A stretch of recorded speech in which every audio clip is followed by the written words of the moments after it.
Here we are, Trix, Antwerp. Here we are. Looking forward to tonight? Yeah. I am. It's always good to play. So.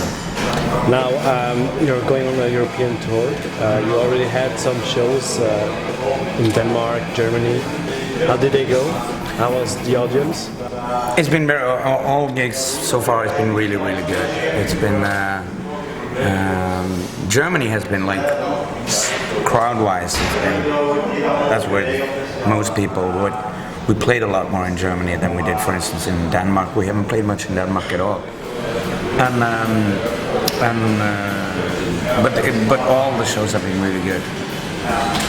Is there any memorable show already? As you said, Germany has the bigger crowds. Yeah. Is that like always the same? You know, are your biggest fans in Germany, or is it just a different culture? Nah, it's of course we have more a bigger audience in Germany and in France especially than we have in probably Belgium and some other countries, but it doesn't necessarily mean that those are the best shows. You know, that depends on the vibe. It depends on us, because you play every night for several weeks, and of course you want to be at your best every night, but it's impossible to be at your absolute best every night. So because apart from doing the gigs, you also travel a lot, of course. You're always in and out of vehicles, in and out of traffic jams. Especially here in Belgium, I can presume you have seen quite some traffic jams. Yeah, you need to do something about your traffic situation. Yeah, but we're number one in Europe. Yeah, we can talk. You are? Yeah, we need to discuss this. But no, it's and it's sound checking and it's waiting, and there's 18 guys on a nightliner, so it's it's pretty exhausting at times, but it's also very fun. And so of course sometimes you have days when you're really tired and your head is not in the right place, and then you do a show, and the shows are always fun, but for us it's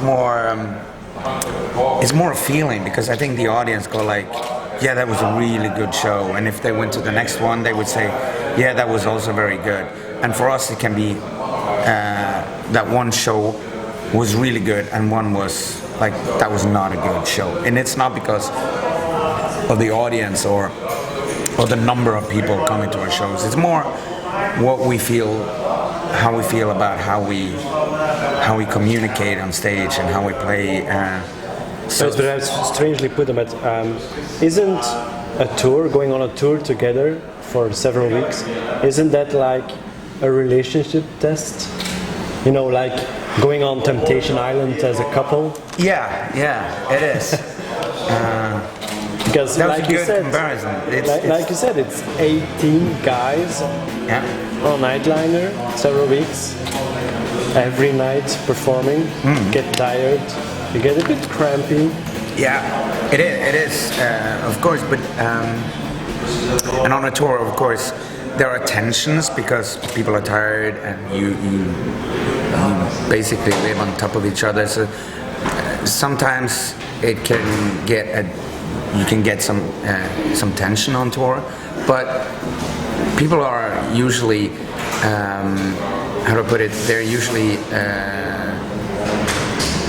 motivated to make the best of the situation. So normally, you know, if there's some tension, then people go like, whoa, okay, we need to just discuss this and figure out a way to eat some Belgian fries, for example. Does that work? Yeah, it works. Perhaps I've eaten a bit too many, but yeah, me too, maybe. Too much trouble. No, so it's and of course it's on the road. You like, especially as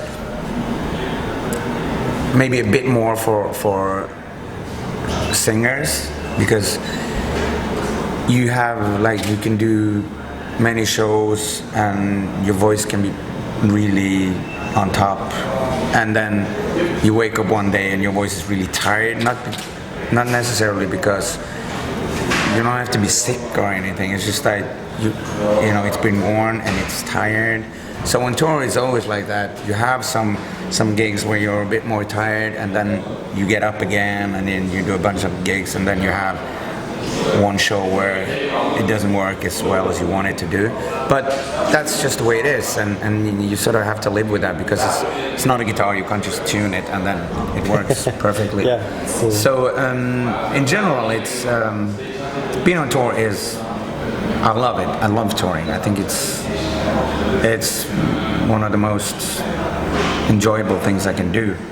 But of course it has its downsides with you know, you get tired and sometimes you want to have a clean pair of pants and you don't. So but there's no one there to do the laundry. Nope. No one. Now, name something you suck at, you're bad at, but love to do. I would love to have a better. I would love to do numbers better. I suck at numbers in every possible way. I would love to be better with numbers, math, basically, and also I'm sort of in the band. I'm the guy who I get extremely easily distracted, and not when I'm sort of focused doing one thing, but like on stage, because the other guys in the band, they're always like, I introduce the wrong song. I look at the set list.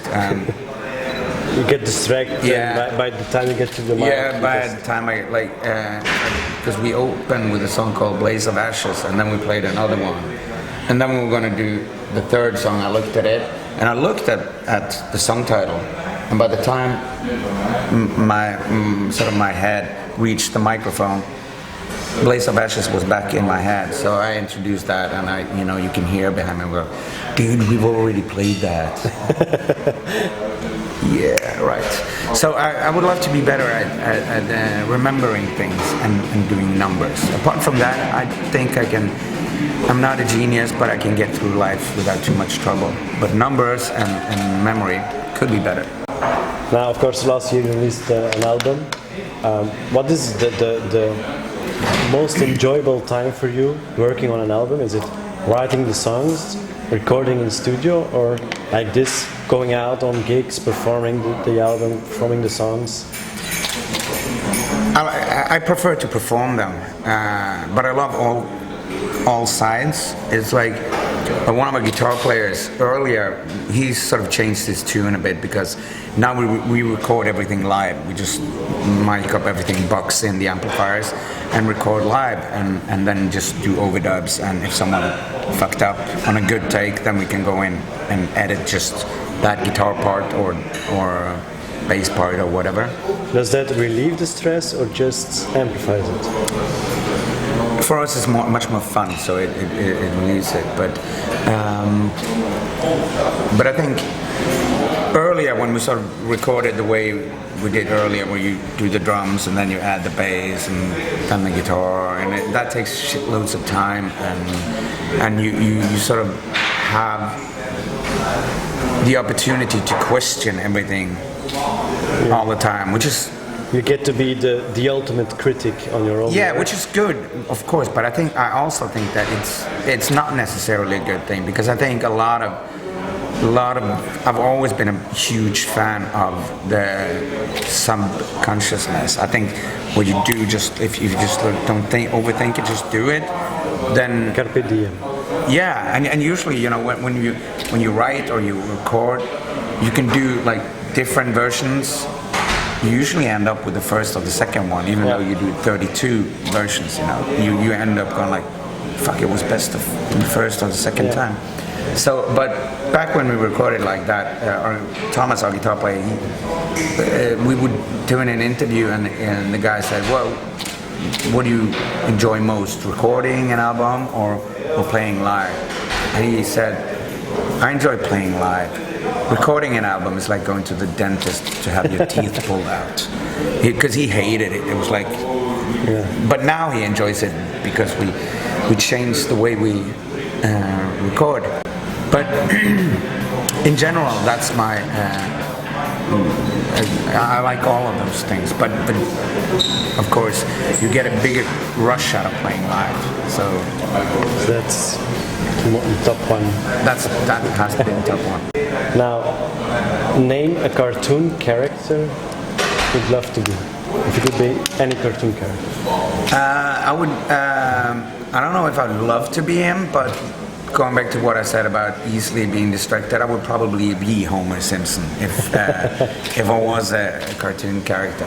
But he's also he's kind of I like him because he's got this.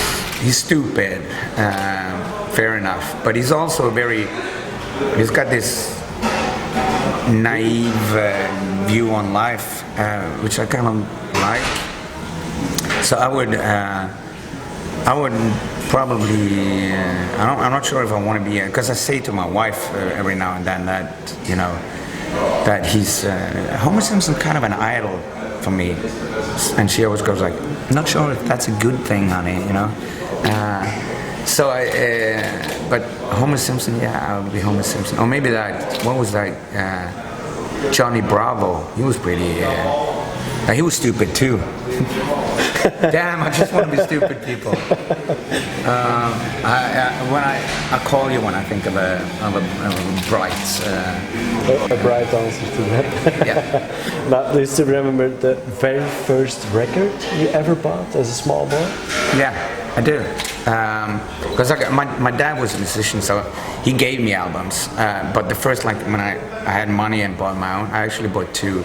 I bought Synchronicity with the Police and Peace of Mind with Iron Maiden. Those were the two first. And you still have them, or?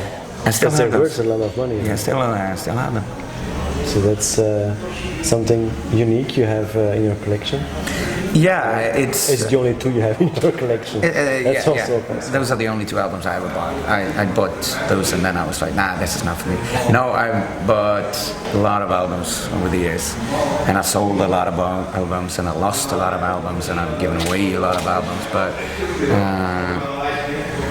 I keep the ones that I really like. Do you have a ritual before going up on stage? Yeah, we do. I like privacy a lot. I warm up. That's sort of what I do. And some days you have to warm up more because your voice is a bit more tired. So you have to spend more time warming up. Do it a bit more slowly.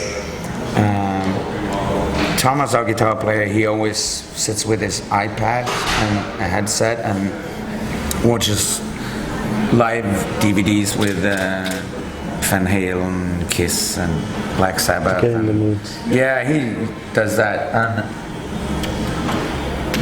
But apart from that, we sort of hang out and make jokes and sort of relax. Yeah. Try not to think of what's coming. Yeah, really, and we always have like discussion. Maybe we should change that song. Should we take that out, put in this? So sometimes we just take out a song and put in another one, just because even we feel last like, minute, because we don't feel like the moment itself. Now we had a fan of you guys asking also a question for you. Mm-hmm. It's Angela Gonçalves. Perhaps you'll recognize the name if she's a groupie or something. But she's a huge fan. She thinks you're awesome. But she had a couple of questions, yep. So we just take the time to run over them. Now, first of all, she asked, what's with the Muppets on your videos, because they're fun to watch? Why we did them, you mean? Yeah. We've used the Muppet Show theme as an intro for many years, because to us it's kind of a perfect way to get the audience into a good mood. So you're quite emotional at this moment because the latest news, Kermit, Miss Piggy, They separated. They did. Yeah, it's official. Kermit has a new girlfriend. He even has a new girlfriend, apparently. They made it official, and I saw an interview a couple of days ago. They were talking about the breakup and that they were going on as friends. But what's his world commentary? It's Jim Henson. He died. After that, things just fell apart. They needed him to sort of hold the family together. So, but I'm glad they're good friends and get along. Yeah. You know, they were kind of different. They were not the couple that I expected, you know, would find each other, but they did, and no. So, but perhaps in the future, bacon and cheese. Who knows? Bacon and cheese, yeah, because it would probably be a big thing in France, like because they eat frog legs, frog legs and bacon. Yeah, who knows? That might work. It's a French thing.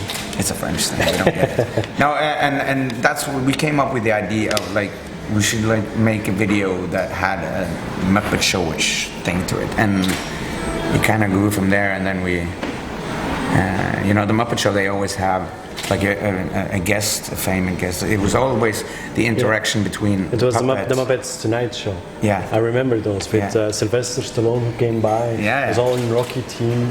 Sandra Bullock with the movie Speed. Yeah. The ratings couldn't go under 50. Yeah. And then they put in the mole reading the Wall Street Journal, I think. And the ratings were going down, and then we're like, oh, put in Miss Piggy, and all the ratings went back up. Because, you know, that's a fun show, you know. I used to watch it as a kid. Yeah, it is. It was a really good show. We missed those shows, you know. Yeah, I do. Have you seen the cartoons nowadays? Sorry? Have you already seen the cartoons from nowadays? Yeah. It's usually crappy data animated shit. Yeah. No, I'm old school like that. I like the Tom and Jerry. Yeah, I like that. Now, she also addresses you personally because she thinks your voice reminds her of Ozzy. Of Ozzy. Yeah. She asks herself, am I really the only one? No, I've heard that before. I don't think I have a very... Do you like the comparison? Or? Yeah, I like it because he's got a unique voice. But on our last album, the producer, he did overdubs of my voice a couple of times, as opposed to on Youngblood where there's hardly any overdubs at all. But he wanted to sort of make use my voice more as an instrument, so he overdubbed it, and then I sort of heard that it got a bit of the Aussie vibe to it. But I think in general, if me and him stood next to each other and sang, it wouldn't sound very much the same, I guess. But we're probably in the sort of the same register, and you know, he gets easily distracted too, I guess. So maybe that's something that's there. the resemblance. Now, I can already tell you that the future is assured because she has a son, an 8-year-old son, who first didn't know who you are, but then she, let him get acquainted to you, and he's become a fan. So. Oh, good. I thought you were going to tell me that. He hated. That you know, she has an 8-year-old son. You were touring there around you know that what time. happens. You got me nervous for a minute. Well, that's good to hear. That's so the future is assured. Yeah, cool. You can still go for about 10 years. So that's a good sign. Now, a really important question right now. Mm-hmm. In a zombie apocalypse, what would be your weapon of choice? My weapon of choice. Actually, this is a discussion me and my wife have at home a lot, because she, every now and then, she says to me, we still don't have an evacuation plan for the zombie apocalypse. I know the feeling. We have regular discussions at home. Yeah, and so I was like, well, I don't know, you know, get to the roof and take it from there.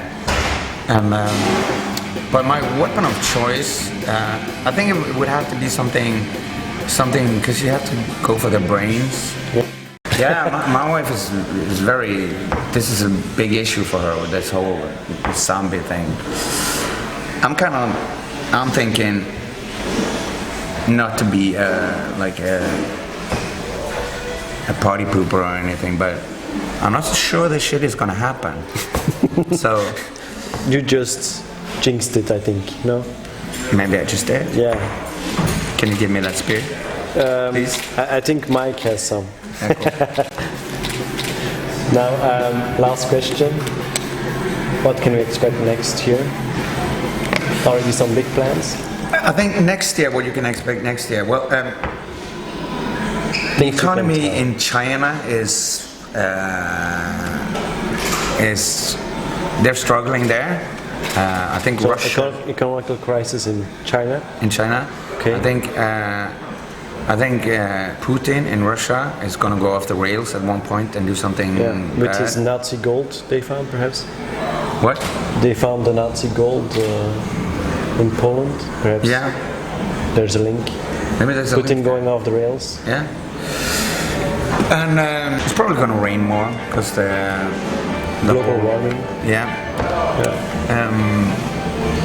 I got high hopes for Ukraine to win the European Song Contest.